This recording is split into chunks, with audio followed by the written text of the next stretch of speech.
Hi friends, welcome to Shri cooking channel. ನಾನು ಸುನೀತಾ. ಮಕ್ಕಳಿಂದ ಹಿಡಿದು ದೊಡ್ಡವ್ರ ತನಕ ಎಲ್ಲರೂ ಇಷ್ಟಪಡುವಂತಹ ಶೇಂಗಾ ಚಕ್ಕಿ ರೆಸಿಪಿಯನ್ನು ನಾನು ಇವತ್ತು ಮಾಡ್ತಿದ್ದೀನಿ.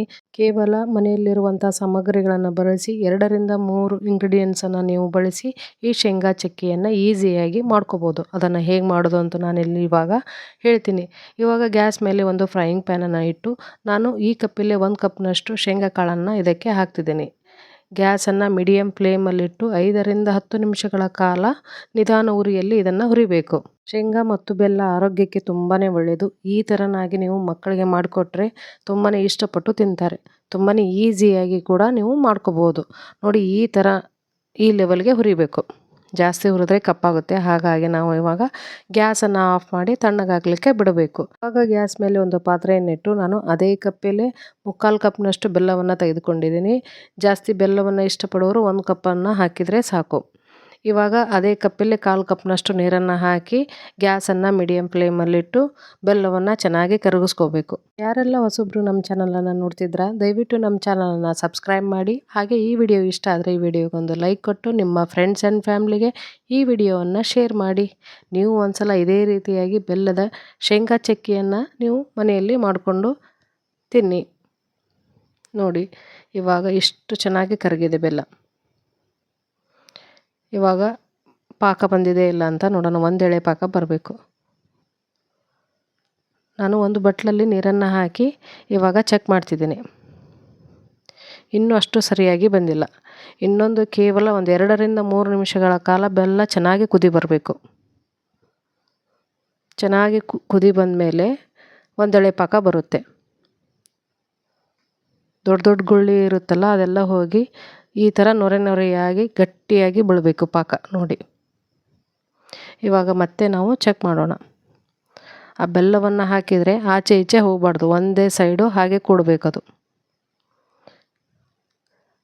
ರೌಂಡ್ ಮಾಡಿದರೆ ಉಂಡೆ ಥರ ಬರಬೇಕು. ನೋಡಿ, ಸ್ವಲ್ಪ ತಣ್ಣಗಾದ ಮೇಲೆ ನೀವು ಈ ರೀತಿಯಾಗಿ ಮುಟ್ಟಿದರೆ ಉಂಡೆ ಥರ ಬರಬೇಕು. ನೋಡಿ, ಇವಾಗ ರೆಡಿಯಾಗಿದೆ.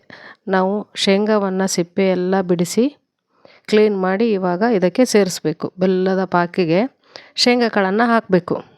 ನೀವು ಫ್ಲೇವರ್ಗೆ ಏಲಕ್ಕಿ ಪುಡಿಯನ್ನು ಬೇಕಾದರೂ ಇದಕ್ಕೆ ಸೇರಿಸ್ಬೋದು. ಗ್ಯಾಸನ್ನು ಲೋ ಫ್ಲೇಮಲ್ಲಿಟ್ಟು ಅದನ್ನು ಹಾಗೆ ಕುದಿಯಲಿಕ್ಕೆ ಬಿಟ್ಟು ಒಂದು ಸೈಡು ಬೆಲ್ಲ ಮತ್ತು ಶೇಂಗಾ ಮಿಶ್ರಣವನ್ನು ಹಾಕಲಿಕ್ಕೆ ಮಣೆ, ಟ್ರೇ ಅಥವಾ ಕಲ್ಲು ಮೇಲೆ ಹಾಕಲಿಕ್ಕೆ ಇದನ್ನು ರೆಡಿ ಮಾಡ್ಕೊತಿದ್ದೀನಿ.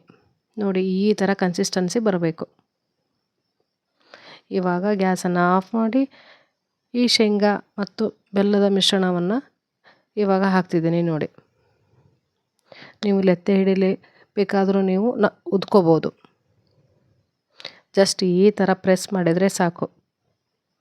ಕೈಲೇ ಮುಟ್ಟಿದರೆ ತುಂಬಾ ಬಿಸಿ ಇರುತ್ತೆ. ಹಾಗಾಗಿ ನಾನು ಸ್ಪೂನ್ ಸಹಾಯದಿಂದ ಈ ಥರ ಮಾಡ್ತಿದ್ದೀನಿ. ನೋಡಿ, ಎಡ್ಜಸ್ ಎಲ್ಲ ಚೌಕಾಕಾರದಲ್ಲಿ ನೀವು ಮಾಡ್ಕೋಬೇಕು. ಕಟ್ ಮಾಡಲಿಕ್ಕೆ ಒಂದೇ ಶೇಪು ಬರುತ್ತೆ. ಹಾಗಾಗಿ ಕೇವಲ 1 ಅವರಲ್ಲಿ ನೀವು ಈ ಶೇಂಗಾ ಚಕ್ಕಿಯನ್ನು ಮಾಡಿ ಮುಗಿಸ್ಬೋದು. ಮಾಡಲಿಕ್ಕೆ ಒಂದು 10ರಿಂದ 15 ನಿಮಿಷಗಳ ಕಾಲ ತಣ್ಣಗಾಗಿ ನೀವು ತಿನ್ನಲಿಕ್ಕೆ 1 ಅವರ್ ಬೇಕಾಗುತ್ತೆ. ಅದೇ ಸ್ಪೂನಲ್ಲಿ ನಾನು ತುಪ್ಪವನ್ನು ಹಚ್ಚಿ ಈ ಥರ ನಾನು ಅದರ ಮೇಲೆ ತಟ್ತಿದ್ದೀನಿ. ನೋಡಿ, ಒಂದೇ ಲೆವೆಲ್ಗೆ ಬರುತ್ತೆ. ಸ್ವಲ್ಪ ತಣ್ಣಗಾದ ಮೇಲೆ ಚಾಕುವಿನ ಸಹಾಯದಿಂದ ಈ ಥರ ಕಟ್ ಮಾಡ್ಕೋಬೇಕು. ತುಂಬಾ ಗಟ್ಟಿ ಆದಮೇಲೆ ಕಟ್ ಮಾಡಲಿಕ್ಕೆ ಹೋದರೆ ಕಟ್ಟಾಗೋದಿಲ್ಲ. ಹಾಗಾಗಿ ಸ್ವಲ್ಪ ಹೊತ್ತು ತಣ್ಣಗಾದ ಮೇಲೆ ನೀವು ಈ ಥರ ಕಟ್ ಮಾಡಿ, ನಿಮಗೆ ಯಾವ ಸೈಜ್ ಬೇಕು, ಡೈಮಂಡ್ ಅಥವಾ ಸ್ಕ್ವೇರ್ ಶೇಪಲ್ಲಿ ನೀವು ಬೇಕಾದರೆ ನೀವು ಕಟ್ ಮಾಡಿ ಇಡ್ಬೋದು. ಈ 1 ಬೌಲ್ನಷ್ಟು ಶೇಂಗಾ ಕಾಳಲ್ಲಿ ಸುಮಾರು ಒಂದು 15ರಿಂದ 20 ಪೀಸು ಚಕ್ಕೆ ಆಗುತ್ತೆ. ಇವಾಗೆಲ್ಲ 5 ರೂಪಾಯಿ ಮತ್ತು 10 ರೂಪಾಯಿಗೊಂದು ಶೇಂಗಾ ಚಕ್ಕೆ ಪೀಸು. ಇವಾಗ 1 ಅವರ್ ಆದಮೇಲೆ ಫುಲ್ ತಣ್ಣಗಾಗಿದೆ. ನೋಡಿ, ಇವಾಗ ಕಟ್ ಮಾಡಿ ತೋರಿಸಿದ್ದೀನಿ. ತುಂಬಾ ಈಸಿಯಾಗಿ ಅಷ್ಟೇ ಪರ್ಫೆಕ್ಟಾಗಿ ನೀವು ಕೂಡ ಒಂದ್ಸಲ ಮನೆಯಲ್ಲಿ ಟ್ರೈ ಮಾಡಿ ನೋಡಿ. ಹಾಗೆ ಕಮೆಂಟ್ ಬಾಕ್ಸ್ನಲ್ಲಿ ತಿಳಿಸಿ. ಈ ವಿಡಿಯೋ ಇಷ್ಟ ಆದರೆ ಈ ವಿಡಿಯೋಗೊಂದು ಲೈಕ್ ಕೊಟ್ಟು ನಿಮ್ಮ ಫ್ರೆಂಡ್ಸ್ ಆ್ಯಂಡ್ ಫ್ಯಾಮ್ಲಿಗೆ ಈ ವಿಡಿಯೋವನ್ನು ಶೇರ್ ಮಾಡಿ. ನೋಡ್ಲಿಕ್ಕೂ ತುಂಬಾ ಚೆನ್ನಾಗಿ ಅಷ್ಟೇ ಆರೋಗ್ಯದಾಯಕ ಈ ಶೇಂಗಾ ಚಕ್ಕೆ.